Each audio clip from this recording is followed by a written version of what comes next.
Let's go straight to Florida Republican Congressman Mike Haridopolos. Great to see you. Thank you so much for joining us.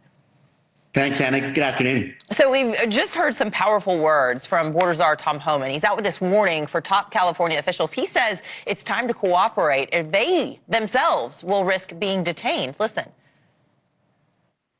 You cross that line. It's a felony to knowingly harbor and conceal an illegal alien. It's a felony to impede law enforcement from doing their job. Do you think that the mayor of LA is doing that? If she crossed that line, we'll ask DOJ to prosecute. So how high could this go? I mean, would they really arrest Mayor Karen Bass or Governor Gavin Newsom? Well, we'll have to wait and see how that all plays out. What the most important thing is we bring order to the city of Los Angeles. The reality is when you have sanctuary cities like this, you're going to have chaos like this. For 4 years, they turned a blind eye to illegal immigration and all the chaos that followed.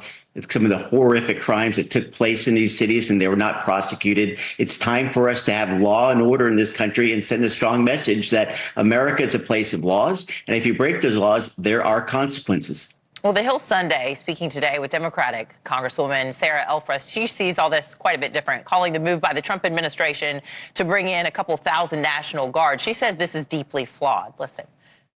It's pretty unprecedented to send the National Guard into a situation where the governor or the local mayor has not requested it, because coordination between public service agencies is paramount here. So it's not been requested. The governor and the mayor have repeatedly said they have the situation under control with their local law enforcement.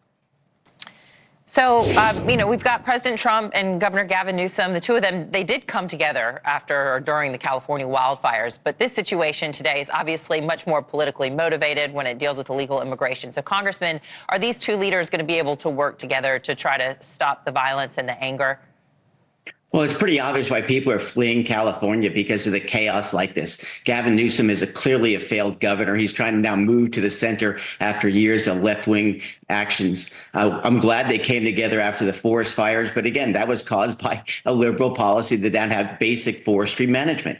This is a situation where when 10 million people come into the country, you're going to have chaos like this. These folks have been in some ways pampered in the sense they got free housing, free food, cell phones, when Americans were seeing their costs go up by 20 and 30% for basic things like food, rent, and gasoline. The president was elected on an idea saying we're going to allow for legal immigration.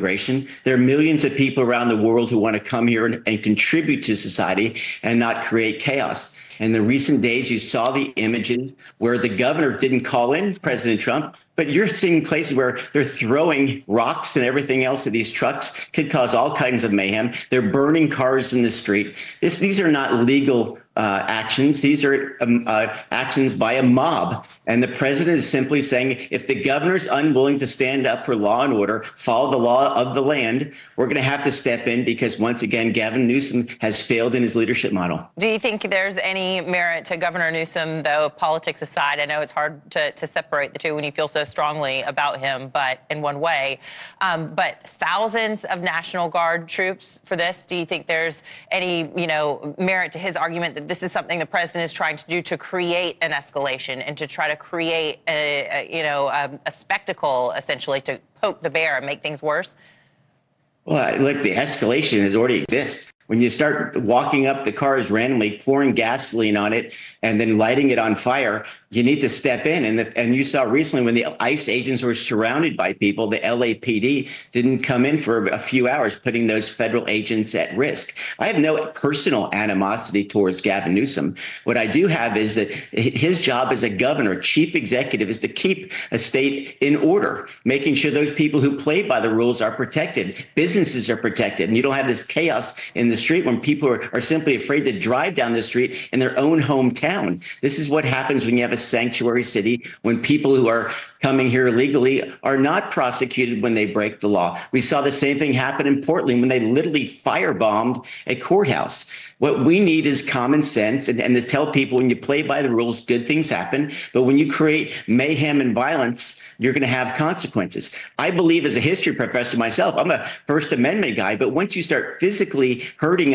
other people, let alone police officers, or causing all kinds of destruction, we have to step in as a civil society or we're a nation without laws. There's a big debate right now about masks on both sides. You know, you've got Democrats calling on ICE agents to demask while they're saying their identities are being exposed online and putting their families' lives at risk. But then you've got President Trump taking to Truth Social saying masks at these protests by the protesters are not going to be tolerated. His critics, though, are saying because the presence of tear gas that's there, the protesters have a right to protect themselves. How do you see it?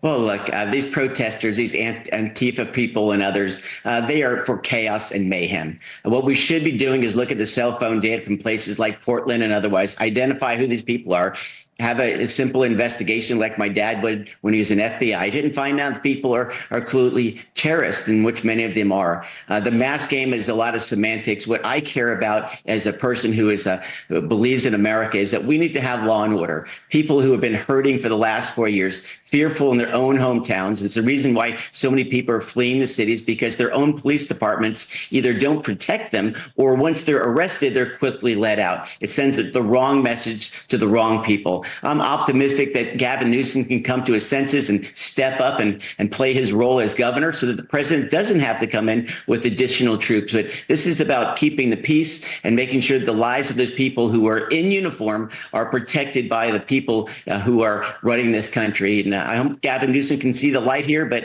again, we'll have to wait and see. There's been